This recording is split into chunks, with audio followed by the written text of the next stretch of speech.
جهز البلتاجي بعدين. فين الميكروفون؟ ندير الميكروفون. اتفضل. دقيقتين. ما فيش سلام في مجلس القضاء. لا سلام فيه. اتفضل اتفضل.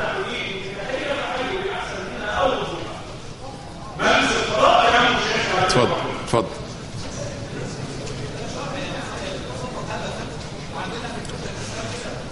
خلاص يا اتفضل اتفضل. ده حقك. من اول الجلسات واحنا نقول لكم لهذه الدائره على وجه الخصوص الاحترام.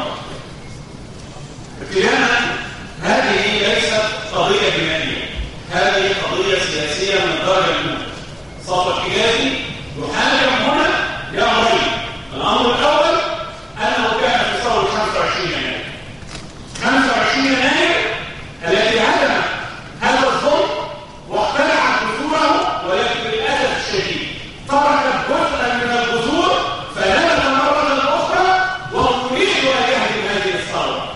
هذه الرموز وهؤلاء الاشخاص الذين كانوا يملؤون ميدان التحرير، لماذا لم تحرك النيابه والامن الوطني والمخابرات دعوه ضدنا؟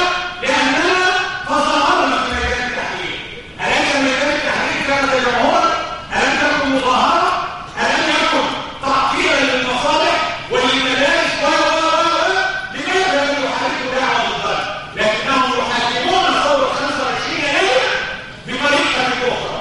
هذا الامن الوطني الذي هو خصم اساسي، واظن لست في حاجه ان ابين ان شهاده الخصم او شهاده القريب لا يعتد بها. هؤلاء المحاضر التحريات التي جاءت هم خصم اساسي. انا حضرتك ارفض بشده وارضى بالقضاء المصري ان يقبل شهاده خصم ضد خصم اخر. نحن واضحى وشرف لي ان ادخل في ثوره انسانيه ادافع عن راي شعب مصر وعن اراده شعب مصر وعن ارادتي انا. طلبات. انا خرجت نعم طلبات. وتظاهرت بفراغ. طلبات. واذا خرجت من هذا القبر ساذهب الى ميدان الميادين نفسه ضد هذا الكيان. طلبات. ولا تأخذني. طلبات.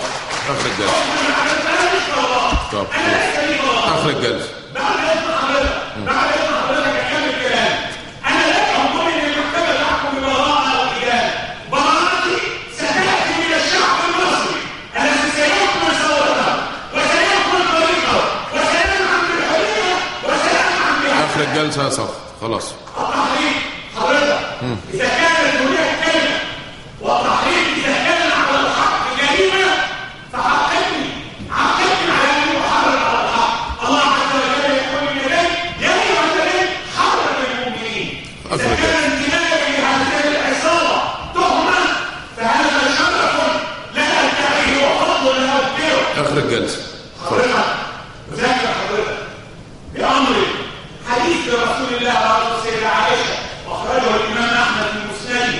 لا يخلق الله عز وجل من حساب القاضي العادل. وانا احمل سندا متصلا الى رسول الله. لا يخلق الله عز وجل من حساب القاضي العادل حتى يتمنى القاضي العادل لو لم يقضي بين اثنين في حشيشه بهيمه. اخر الجلسه. حشيشه بهيمه. اخر الجلسه. شكرا الله. اتفضل.